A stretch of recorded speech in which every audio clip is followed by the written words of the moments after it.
Bismillahirrahmanirrahim. Assalamualaikum warahmatullahi wabarakatuh. Alhamdulillah wassalatu wassalam ala Rasulillah wa ala alihi wa sahbihi wa man tabi'ahu wa nasarahu wa walah. Rabbi shrah li sadri wa yassir li amri wahlul 'uqdatam min lisani yafqahu qawli. Muslimin dan muslimat, para jemaah yang saya kasih sekalian, alhamdulillah kita selesai solat maghrib. Mudah-mudahan ibadah kita, solat kita Allah terima dan Allah perkenankan sebagai amal salih kita. Muslimin dan muslimat yang saya kasih sekalian, malam ni sepatutnya malam Ustaz Wan Abdul Halim, tapi oleh kerana beliau tak dapat hadir atas kesulitan yang tidak dapat dielakkan, maka tuan-tuan pihak masjid minta gantilah. Dan kebetulan pada malam ni saya kebetulan pada hari ni pun tuan-tuan saya ada kursus pra perkahwinan untuk anak-anak di atas tu. Jadi kebetulan free pada malam ini, saya isi ya. InsyaAllah mudah-mudahan kita dapat sedikit manfaatlah pada malam ni. Baik muslimin dan muslimat yang dikasih sekalian, bidang saya bidang munakahat lah tuan-tuan. Bidang saya di bidang itu. Maka saya ingat pada malam ini pun saya akan berbicara dalam bab inilah tuan-tuan. Cuma kalau malam giliran saya di masjid ni, saya bincang fiqh minhaji, dan rasa kita dah bincang dalam bab talak, dalam bab cerai. Hari itu kita bincang tentang syarat-syarat talak. Cuma tuan-tuan untuk mengisi slot pada malam ini, saya juga ingin berbicara tentang bab munakahat, cuma bukan bab cerai lah. Sedikit tuan-tuan dalam bab perkahwinan, sebagai flashback balik . Kadang-kadang tuan-tuan muslimin muslimat, kita ialah bila sebut tentang perkahwinan, mungkin kita rasa benda tu biasa, tapi hakikatnya banyak perkara yang perlu diperincikan dalam bab perkahwinan ini. Kerana bila sebut tentang bab perkahwinan ini, tuan-tuan, dia berkait dengan soal sah ataupun tidak perkahwinan itu. Cuma tuan-tuan muslimin muslimat, saya dulu di bahagian perkahwinan lah, cuma baru saja berpindah ke masjid. Saya bertukar di Masjid Ar-Rahimah Kampung Pandan sekarang, baru bertukar. Tapi dalam masa yang sama pun insya-Allah tuan-tuan, saya akan juga ada kaitan dengan nikah yang melibatkan penolong pendaftar perkahwinan, perceraian dan rujuk nantilah. Cuma sekarang ni masih lagi dalam proses tauliah dia punya juru nikah tadi daripada tuanku lah. Saya pun masih lagi menunggu. InsyaAllah akan bertugas di situ selain daripada ketua imam ataupun nakib, dan juga dalam masa yang sama berkaitan penolong pendaftar perkahwinan, perceraian dan rujuk. Baik, muslimin dan muslimat yang dikasihi sekalian, sebagai perkongsian pada malam ini, saya nak menyentuh sedikit tentang soal wali, walaupun pernah saya sebut sebelum ini berkali-kali dalam sebelum kita bincang tentang talak. Dalam isu perkahwinan ini membabitkan wali lah para jemaah sekalian. Perkahwinan ni dia kena ada wali. Tuan-tuan, sebab itu dalam fiqh minhaji, kewujudan wali dalam perkahwinan ini adalah wajib. Maknanya dia perlu kepada wali. Atas dasar tuan-tuan, berdasarkan pada ayat Allah, fankihuhunna biidni ahlihin. Itu satu, berkahwinlah kamu dengan adanya wali. Kemudian kalau tuan-tuan disebut Nabi sallallahu alaihi wasallam, nikah tak sah tak ada wali ni. Sama ada wali tadi membabitkan wali nasab ataupun wali hakim. Jadi kok mana-mana pun muslimin muslimat dia kena ada wali. Kadang-kadang ada orang, ialah saya mengambil kes-kes yang saya handle di ibu pejabat dulu tuan-tuan. Bahkan sekarang pun masih lagi ada. Dan saya merujuk kepada sahabat yang ada di bahagian perkahwinan antaranya. Kadang-kadang berlaku, bukan kadang-kadang tuan-tuan, berlaku perkahwinan, oh dia status janda. Maka bila kahwin dia status janda, dia kata dia tak perlu kepada wali. Saya kan janda ustaz, mana perlu pada wali? Tuan-tuan, siapa kata nikah ni tak perlu pada wali? Siapa kata? Nikah ni kena ada wali. La nikah illa biwaliyin. Dalam mazhab kita Syafi'i, maknanya nikah ni kena ada wali. Tuan-tuan, sama ada membabitkan wali tadi sama sebagaimana saya sebut, wali itu wali nasab ke, ataupun wali hakim ke, ataupun wali tahkim. Cuma wali tahkim ni tuan-tuan, dia tak akan berlaku negara kita ni. Tapi kalau berlaku juga, sepanjang saya duduk 10 tahun dalam nikah cerai rujuk tuan-tuan, tak sah nikah. Nanti kita akan tengok sikit lah tuan-tuan tentang wali tahkim ni. Cuma tuan-tuan, muslimin muslimat, saya nak ambil wali nasab. Wali nasab pun tuan-tuan, ya, kita sebut tentang wali nasab, kan dia membabitkan ayah kandung, datuk. Itu pun di antara perkara yang perlu kita perincikan. Bukan kata ambil ikut dan gitu, tak. Sebab itu dia membabitkan tertib susunan. Dia mesti ikut tertib susunan. Jadi bila ikut tertib susunan, dia kena ikut paksi dia. Kenapa saya sebut benda ni tuan-tuan? Sebab benda ni lah yang berlaku nikah tak sah. Benda ni lah yang berlaku nikah tak sah. Sama ada berlaku nikah di, tuan-tuan, berlaku nikah ni kita di wilayah persekutuan, berlaku nikah tuan-tuan di luar negara. Tuan-tuan, baik, saya nak ambil tentang wali nasab dulu tuan-tuan. Sebab tu saya nak perincikan tentang wali hakim untuk ingatan bersama. Sebab kadang-kadang orang memikirkan tentang nikah ni, oh kena ikut, kena isi borang,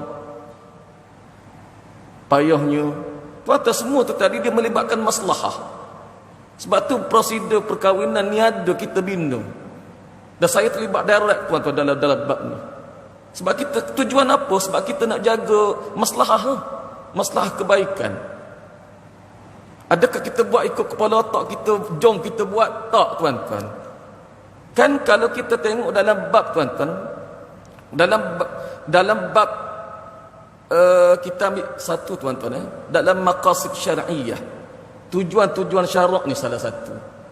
Kan kita belajar tuan-tuan yang 5, kalau tuan-tuan mungkin didedahkan dengan maqasid syar'iyah. Di peringkat kerajaan kita pun bawa benda yang sama, berkaitan maqasid syar'iyah. Di antara maqasid syar'iyah ni kita nak jaga apa tuan-tuan? Hifdzul nasal dipanggil. Kan hifdzul nasal. Hifdzul nasal ni maknanya kita nak jaga nasab keturunan. Bila nak jaga nasab keturunan, dia tak lain tak bukan adalah melalui jalannya sebelum kepada pembinaan keluarga. Maka kita sebut tentang keluarga, dia akan ada kaitan dengan perkahwinan. Itu basic asas dia. Sehingga dengan adanya tuan-tuan ayah kandung berkembang dengan anak-anak, kemudian dengan cucu dan sebagainya, itu melibatkan tentang keluarga yang dia melibatkan ada kaitannya dengan perkahwinan. Dan selalu disebut tuan-tuan tentang pembinaan ini adanya mawaddah warahmah, kan, kasih sayang, kemudian mawaddah, kasih sayang, warahmah, sakinah, ketenangan. Semua tadi dia melibatkan elemen-elemen untuk pembentukan dalam perkahwinan yang betul-betul okey. Bila mana okey ni dari sudut perkahwinan, dan biasanya okey dari sudut perkahwinan tadi, dan keluarga pun okey, suami okey, insya-Allah okey tuan-tuan. Sebab itu saya sebut tuan-tuan muslimin muslimat, bila mana orang tu kahwin, nikah tu tak sah, dia tak akan bahagia. Tak akan tuan-tuan. Satu, saya bercakap berdasarkan kepada pengalaman dalam kendalikan kes. Saya tak pernah jumpa okey lah kalau rumah tangga mereka kahwin tadi, tuan-tuan, rumah tangga tadi, maknanya perkahwinan tadi tak sah. Sebab dia punya piling dia punya akar umbi kepada perkahwinan tadi jam dah di situ. Pengalaman lah tuan-tuan. Saya tak pernah jumpa okey lah. Makna dia akan punah nanti. Baik. Jadi bila sebut tentang perkahwinan yang tak sah, tuan-tuan, banyak isu tentang wali ya. Abang jadi wali, adik jadi wali, guna wali hakim. Yang akhirnya perkahwinan tu tadi rupa-rupanya fasidun, tak sah dari sudut hukum syarak. Baik, balik pada tadi tuan-tuan. Bila kita sebut tentang wali puan-puan dia melibatkan tertib susunan. Tertib susunan. Dan dia punya ranking yang pertama tadi, wali ni bila siapa-siapa nak jadi wali, maka tuan-tuan bila mana dia nak kahwin, kalau kita tengok tertib susunan wali, ranking yang pertama mesti ayah kandung. Kedudukan ayah kandung. Baik, bila sebut ayah kandung, mari ikut mana ayah kandung? Kalau tak daripada perkahwinan. Kalau tidak ada perkahwinan, tuan-tuan, macam mana boleh kaitkan dengan ayah kandung? Sebab ayah banyak jenis ayah. Ada ayah kandung, ada ayah angkat, ada ayah tiri, ada ayah susuan. Baik. Jadi tuan-tuan muslimin, para jemaah, ni benda-benda tu tadi. Kalau bukan ayah kandung, kesan tuan-tuan nikah tu tadi. Kesan lah. Baik, bila kita sebut ayah kandung tu tadi, ia sudah pasti berkaitan perkahwinan. Perkahwinan tuan-tuan. Jadi betulkah tidak berlaku perkahwinan di antara, contoh kita nak sabit, kalau budak perempuan ni ayah dia, betulkah ayah kandung dia? Mesti ada pembuktian. Mesti ada pembuktian. Sebab tuan-tuan saya ni bila mana kes melibatkan mahkamah, saya disiplinah tuan-tuan. Bila saya masuk mahkamah, menjawab di mahkamah, benda-benda lah dia akan bokah balik, dibangkit balik tentang dia punya dokumentasi berkaitan kes-kes perkahwinan. Sebab saya banyak hadir lah membabitkan kes perkahwinan tuan-tuan. Saya banyak hadir ke mahkamah bila mana melibatkan seminar pendaftar perkahwinan, untuk menjawab kepada mahkamah tentang kedudukan satu-satu isu tentang perkahwinan. Baik. Jadi tuan-tuan muslimin, muslimat, tentang soal kedudukan wali nasab, dia akan duduk pada ayah kandung. Kalau ayah kandung dia mati, dia akan berpindah. Sebab mati tu tadi dia melibatkan pergerakan hukum perpindahan wali tadi berlaku. Berpindah kepada siapa? Berpindah kepada datuk. Datuk ni siapa? Datuk ayah kepada ayah. Ayah kepada ayah tu tadi. Duduk nombor 2, ranking nombor 2. Kalau dalam mazhab kita Syafi'i. Kalau datuk tu mati tuan-tuan, datuk tu mati, baik. Nombor 3 tu siapa? Kena tengok dulu. Ada tak ayah kepada datuk? Sebab tu dia sebut dalam bab hukum fiqh tuan-tuan, wa in ala, ke atas. Kalau ada lagi. Cuma kalau tak ada, okeylah.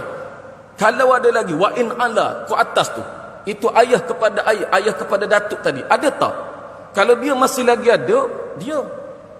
Kalau datuk tu mati, dia. Kalau tak ada di situ tuan-tuan, kalau memang lapisan atas tadi tak ada, barulah dia akan turun. Adik-beradik seibu sebapa.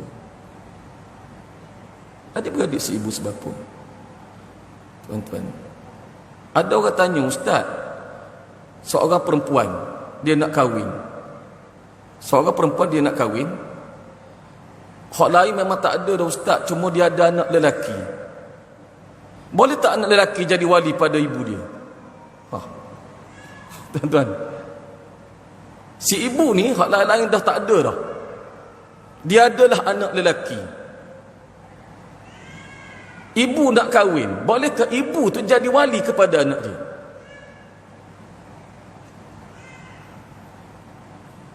Tuan-tuan, tak boleh. Sebab apa tak boleh? Kan dia anak lelaki. Tuan-tuan. Baik, tuan-tuan, anak lelaki dia tak boleh jadi wali kepada ibu. Sebab apa? Sebab dia bukan wali. Anak ni dia bukan wali. Bukan wali kepada ibu. Dia bukan. Wali kepada ibu adalah orang yang bertanggungjawab di atas tu. Siapa? Kalau memang si ibu tadi dah memang dah tak ada, wali hakim. Wali hakim. Tuan-tuan, benda ni berlaku tak? Berlaku di luar negara, tuan. Sebab saya jaga luar negara pada waktu tu. Berlaku di luar negara, anak jadi wali kepada mak. Ni benda-benda yang berlaku, tuan-tuan. Jadi tuan-tuan muslimin muslimat, berbalik kepada asas tadi, tengok dia punya tertib. Sebab itu dalam tertib ni susunan, ikut. Baik, kalau datuk juga dia memang dah tak ada, tuan-tuan, siapa selepas daripada itu? Adik-beradik seibu sebapa saya sebut tadi. Adik-beradik seibu sebapa ni, tuan-tuan, dipanggil wali sedarjat. Wali sedarjat ataupun wali setaraf dia panggil. Wali setaraf. Contoh, seorang perempuan, ayah dah mati, datuk dah mati, kemudian dia ada adik-beradik, 5 orang adik-beradik dia, dan katalah dia seorang, kemudian hak lain semua lelaki belaka. Maka yang 4 tadi lelaki tadi tu dia panggil wali setaraf.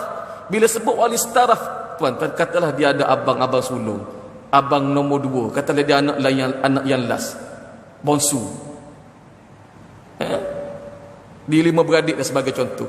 Okey, dia anak last, nombor 5. Dia ada 4 beradik. 4 beradik ni, tuan-tuan, dia dipanggil wali setaraf. Wali setaraf ni, wali sedarjat. Baik, bila mana kita faham wali sedarjat, adakah bila mana membabitkan wali mesti kena pergi ke abang sulung? Abang sulung mesti jadi wali? Tak. Bukan. Wali sedarjat ni maksudnya apa? Wali sedarjat level dia sama.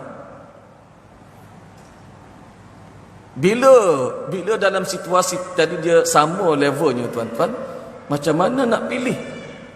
Macam mana nak pilih kedudukan tu? Maka dilihat kepada siapa di kalangan mereka tadi yang ilmunya ada, okey, dia faqih, dia faham. Katalah kalau abang sulung dia mungkin dari sudut pengajian dalam bab agama mungkin agak rendah sikit. Abang nombor 2, dia alim, dia belajar, maknanya dia memahami dalam bab hukum. Abang nombor 2 lebih aula untuk jadi wali, sebab dia memahami. Tuan-tuan, dalam masyarakat kita bergaduh isu ni.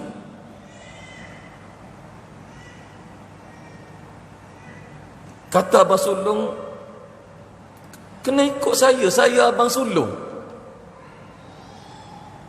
Saya abang sulung, sepatutnya ikut saya. Saya banyak terima isu ni, tuan-tuan. Orang bergaduh, wali ni dah tak ada apa semua. Bila mana membabitkan adik-beradik, abang sulung mesti kena ikut dia.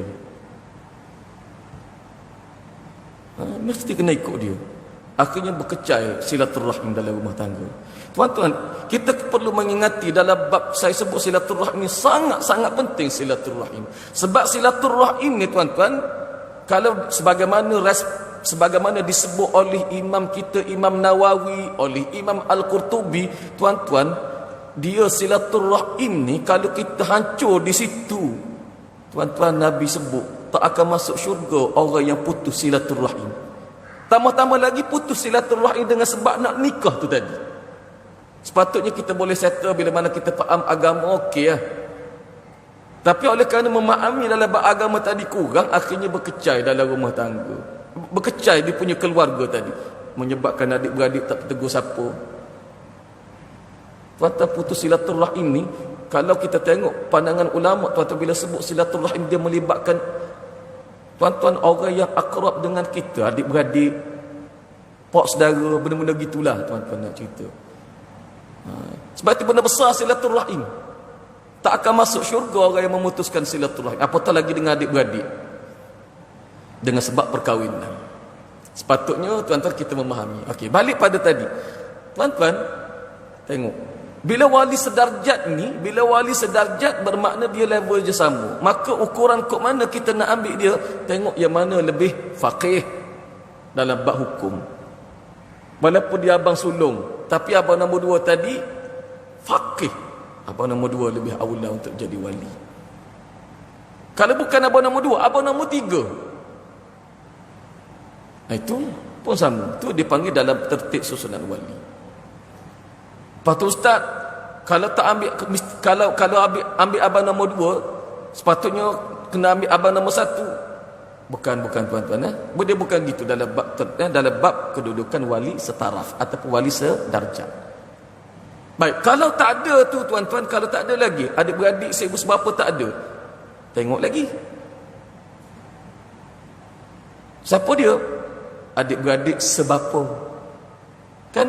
Adik-beradik sebapa. Bila sebut sebapa tuan-tuan, bermakna mungkin tuan-tuan, ayah tu tadi dia nikah 2, dia kahwin 2. Mungkin anak isteri yang pertama dah, ayah semua dah meninggal lah, contoh tuan-tuan. Tapi daripada isteri pertama tadi, katalah perempuan belaka, tapi ayah dia tadi kahwin 2, dah meninggal dah.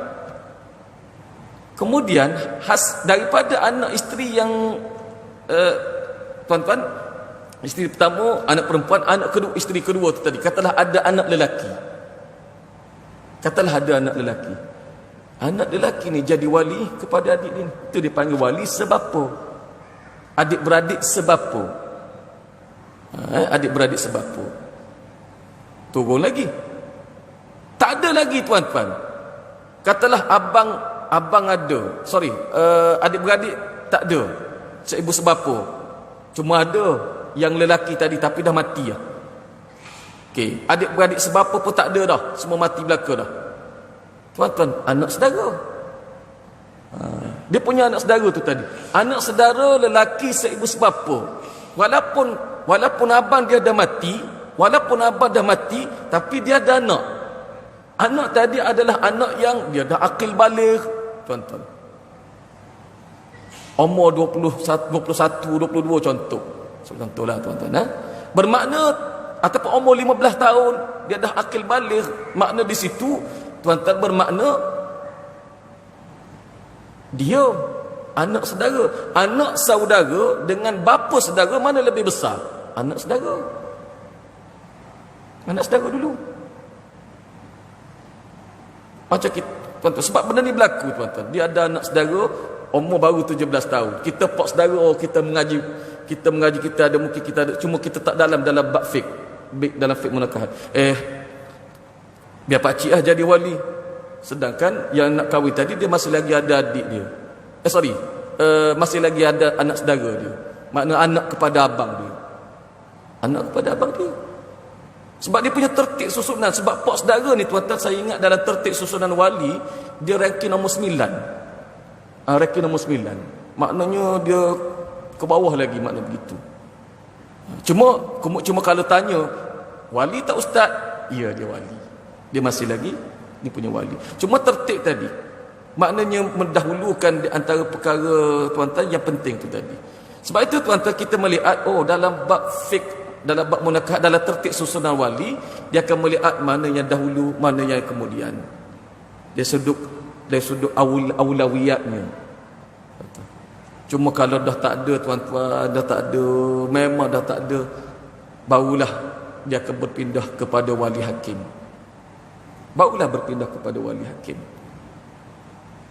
Itu last sekali.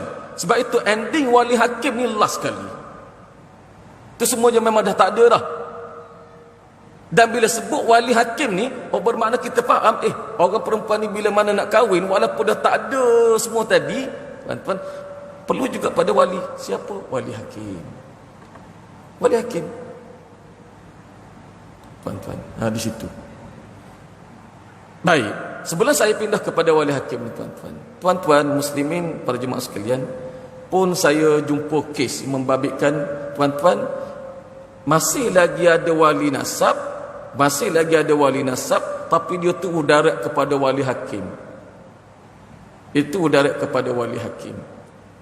Kadang-kadang wali hakim pun bukan melalui saluran yang sebetulnya lah tuan-tuan. Maksud saya dia ada kadang-kadang berlaku perkahwinan tuan-tuan yang dirancang tuan-tuan berlaku kadang-kadang di luar negara. Makna begitu. Yang akhirnya tuan-tuan tak sepatutnya dia pergi wali hakim lagi sebab wali itu masih lagi ada. Baik, dalam bab wali itu tadi tuan-tuan, tertib-tertib tadi semua tu, dia ada sebab-sebab yang boleh berlaku perpindahan. Ada sebab-sebab yang boleh berlaku perpindahan, barulah dia boleh berpindah. Tapi selagi mana dia ada, mesti kena dia. Mesti kena dia, tuan-tuan. Baik, saya ambil contoh tuan-tuan. Contoh. Kalau tuan-tuan, macam mati tadi dia membabitkan perpindahan. Bila mati sahaja dia perpindahan, barulah berlaku perpindah wali kepada step seterusnya. Tapi kalau hilang, ayah ada, mungkin bercerai dia, tuan-tuan, ni berlaku. Lepas tu tak jumpa sampai sekarang, toh hidup ke mati. Yang ni banyak saya jumpa tuan-tuan, makna berlaku perkahwinan warga negara kita dengan warga negara asing. Kahwin, kemudian tuan-tuan dapat anak tadi membesar, duk tak lama tuan-tuan berlaku perceraian, ayah ni balik ke negara asal. Bila balik ke negara asal, tak datang ke Malaysia, kadang-kadang putus gitu je, berhubung, kadang-kadang kut WhatsApp jawab, lepas tu tak tahu kut mana sampai sekarang. Anak dia nak kahwin, macam mana tuan-tuan? Nak kata mati, kalau mati senang, dia berlaku perpindahan direct kepada wali seterusnya. Baik, kalau hilang, mungkin contoh, kalau mungkinlah ada yang nak kahwin tadi, perempuan tadi yang nak kahwin, ayah dia hilang tak tahu kat mana. Baik, di situ dia ada datuk, ataupun mungkin dia ada abang. Kalau datuk dah mati pun ada abang sebagai contoh. Tuan-tuan, boleh tak abang tu jadi wali?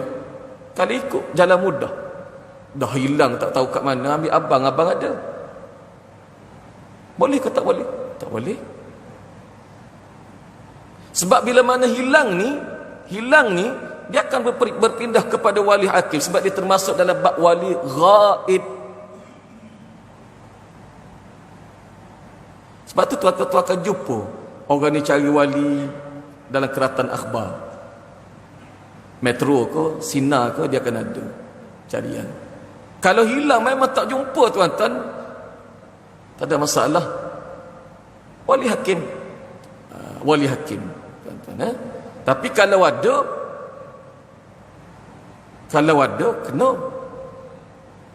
kena ada. Saya ambil contoh satu lagi, saya nak ambil anak angkat tuan-tuan. Sebab saya masa di jabatan tuan-tuan, banyak kes membabitkan anak angkat ni yang saya selesaikan tuan-tuan, melibatkan permohonan kebenaran berkahwin, dan juga ada melibatkan perkahwinan dah. Macam ambil anak angkat tuan-tuan, dia tak ada anak, dia ambil anak angkat. Bila ambil anak angkat tuan-tuan, ialah kadang-kadang IC tadi diban pada dia, yang mungkin masalah pada waktu tuan-tuan, mungkin pada waktu itu boleh tuan-tuan. Saya tengok banyak, saya jumpa benda ni tuan-tuan. Ada ambil anak angkat, dia benti pada dia, ustaz saya pun ialah nak jaga banyak benda lah tuan. Tapi ceritanya dalam bab hukum boleh ke tak boleh? Ambil anak angkat, kita benti pada kita. Quran kata apa? Tak boleh tuan-tuan. Ada satu kes tuan-tuan merayu, ustaz tolong ustaz, tolong ustaz. Saya kata tak boleh, sebab benda hukum.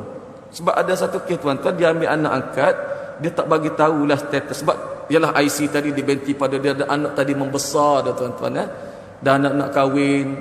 Dia pun jumpa tuan-tuan, jumpa saya, ustaz saya nak kahwinkan anak. Saya kata alhamdulillah, okey sepatutnya begitulah kedudukan wali, dia kena nikahkan anak dia, jadi wali pada anak.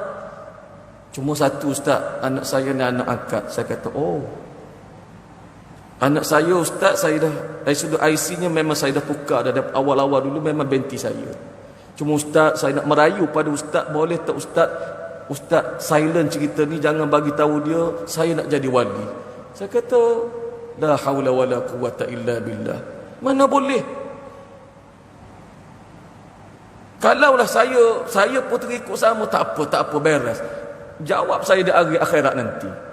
Tuan-tuan, tangan kita bercakap depan Allah nanti, wa tukallimuna aydihim wa tashhadu arjuluhum bima kanu yaksibun. Satu.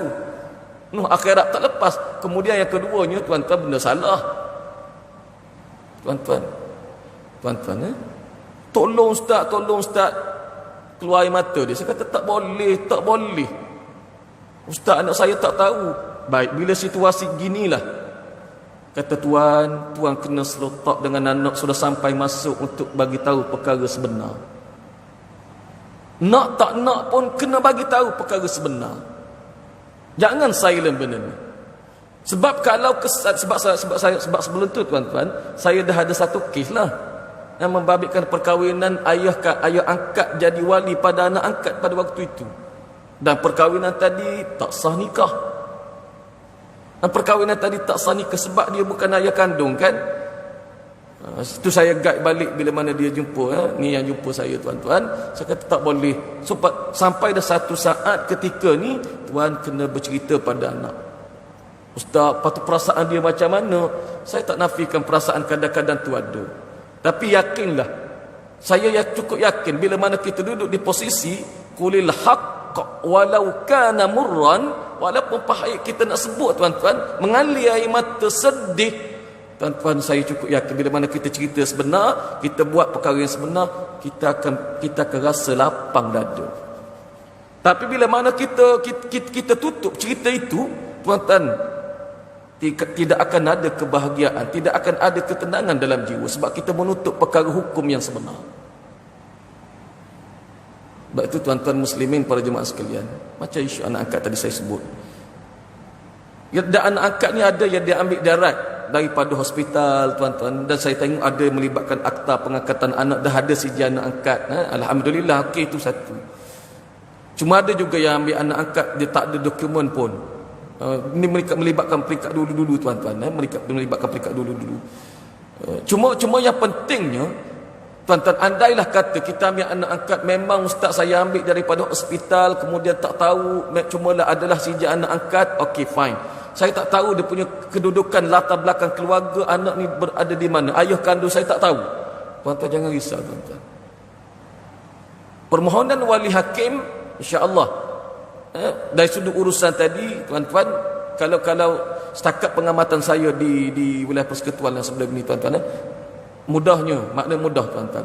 Cuma permohonannya dia melibatkan jawi itu nanti, kemudian melibatkan mahkamah.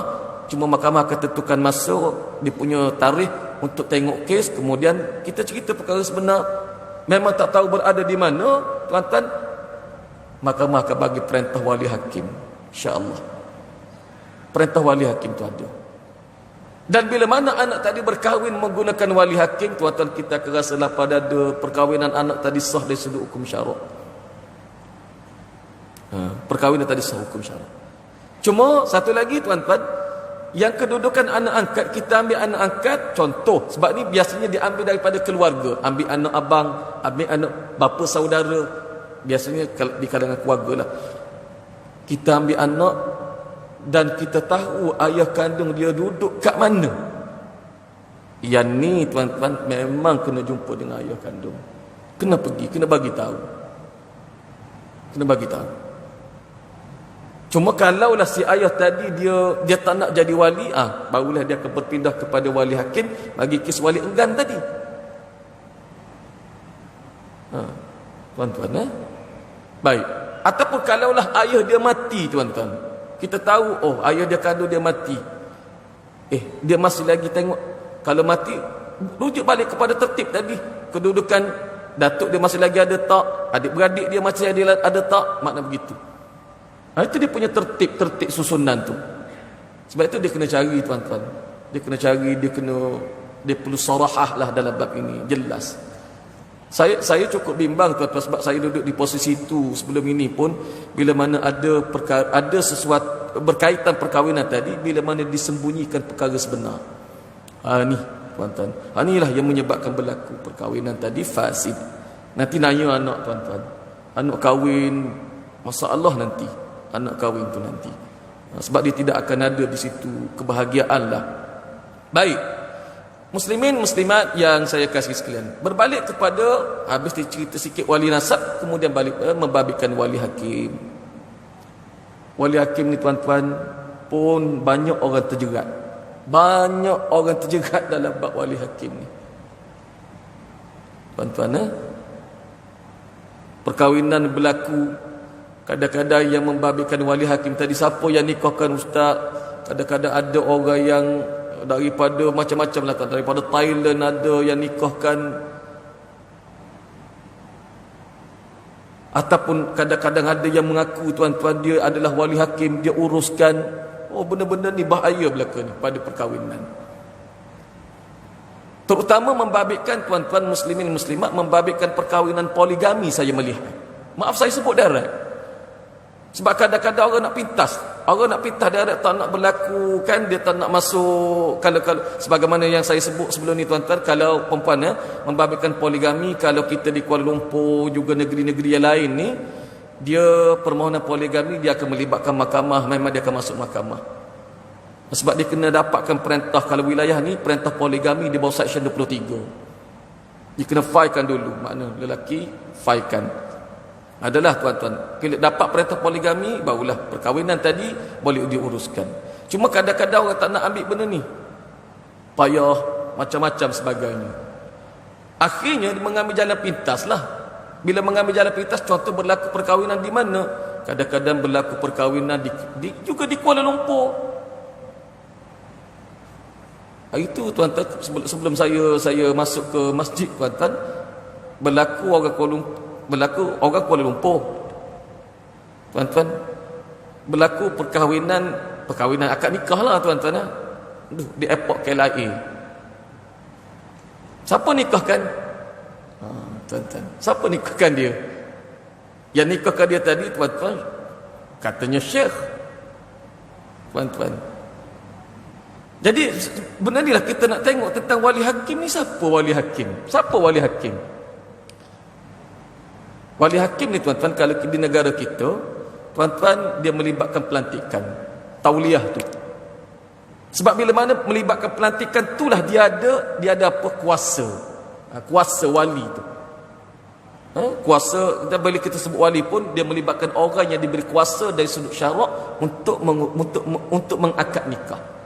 Cuma kalau wali hakim ni tuan-tuan, dia tidak ada kaitan nasab, tapi dia berkaitan membabitkan dia tadi dilantik. Bila dilantik, siapa yang lantik? Imam masjid ke? Pengarah jawi ke? Atau ketua pengarah JAKIM ke? Bukan. Dia melibatkan tuan-tuan, melibatkan pemerintah. Macam negara kita tuan-tuan, dia takkan lari daripada membabitkan sultan ataupun raja. Sebab melibatkan hal agama duduk pada dia, kan ranking tertinggi. Melibatkan ranking tertinggi, sultan ataupun raja. Kalau di wilayah persekutuan, agung. Agung tuan-tuan. Tauliah wali hakim di wilayah persekutuan, agung. Biasanya melibatkan pelantikan ini tuan-tuan, orang yang ada tauliah wali hakim ni, kalau di wilayah persekutuan, biasanya yang duduk di bahagian perkahwinan, dan dia tadi tuan-tuan, dia adalah melibatkan pendaftar perkahwinan, perceraian dan rujuk di Kuala Lumpur. Di Jawi, di bahagian perkahwinan, pendaftar perkahwinan, perceraian dan rujuk. Biasanya kalau yang lelaki tu tuan-tuan, sebab ada juga yang perempuan, yang lelaki ni biasanya dia melibatkan, diberi tauliah untuk wali raja. Bermakna dia lah wali rajanya kalau di Kuala Lumpur. Di Selangor pun saya ingat lebih kurang lah tuan-tuan. Ada makna begitu. Dia melibatkan pelantikan, barulah dia ada kuasa. Tapi kalaulah dia tidak dilantik, ataupun dia tidak dilantik di satu-satu tempat tadi sebagai wali raja, maka tak boleh. Sebagai contoh, saya ambil contoh di KL, katalah berlaku di Taman Tun. Siapa yang nikahkan dia? Okey, katalah pasangan tadi wali hakim. Wali hakim. Mungkin kedudukan dia adalah anak tidak sah taraf sebagai contoh. Tiba-tiba tuan-tuan, orang daripada Thailand mari akad nikah di Masjid Taman Tun, wali hakim. Contoh saya contohkan. Tapi tak berlaku tuan-tuan. Ni saya contohkan gitu. Yang nikahkan siapa? Mungkin yang nikahkan tuan-tuan, katalah mungkin dia orang yang ialah kata, kalau alim dia takkan buat begitu tuan-tuan. Katalah mungkin dia digelar syekh kau siapa kau, dia mari akad nikah di Taman Tun. Nikahnya membabitkan wali hakim, dan pasangannya adalah anak tidak sah taraf. Dia nikah menggunakan wali hakim. Tuan-tuan, nikah sah ke tidak? Daripada Thailand akad nikah di sini, tak sah nikah. Sebab apa tak sah nikah? Kuasa wali itu tidak ada pada orang tu, walaupun dia ustaz sekali. Maaf tuan-tuan, walaupun dikatalah dia ustaz ke, imam ke, tapi dia tidak dilantik tuan-tuan. Berlaku perkahwinan yang fasid. Begitu juga katalah daripada Indonesia ke mari akad nikah. Ni benda-benda yang saya jumpa lah tuan-tuan. Benda-benda yang saya jumpa. Daripada Thailand akad nikah, daripada Indonesia akad nikah. Berlaku perkahwinan tadi yang tidak sah dari sudut hukum syarak. Jadi tuan-tuan, sebab itu bila mana membabitkan wali hakim, dia melibatkan pelantikan. Tuan-tuan. Jadi tuan-tuan muslimin, muslimat yang dikasihi sekalian, tentang wali hakim ni sebab tu kena teliti sungguh-sungguh. Sebab tu tuan-tuan, kita wali hakim ni kita kalau di wilayah persekutuan semasa saya duduk dulu tuan-tuan, kita jaga supaya tak berlaku perkahwinan yang fasid. Jadi sekadar itulah tuan-tuan, mudah-mudahan apa yang dapat saya sebut sedikit sebanyak, mudah-mudahan kita dapat sedikit paduan dan pengajarannya. Aqulu qawli hadza wa astaghfirullahal azim li wa lakum. Wassalamualaikum warahmatullahi wabarakatuh. A'udzubillahi minasyaitonir rajim. Bismillahirrahmanirrahim. اللهم علمنا منه ما جهلنا وذكرنا منه ما نسينا ربنا افتح بيننا وبين قومنا بالحق وأنت خير الفاتحين وصلى الله على سيدنا محمد وعلى آله وصحبه وسلم والحمد لله رب العالمين تقبل الله منكم.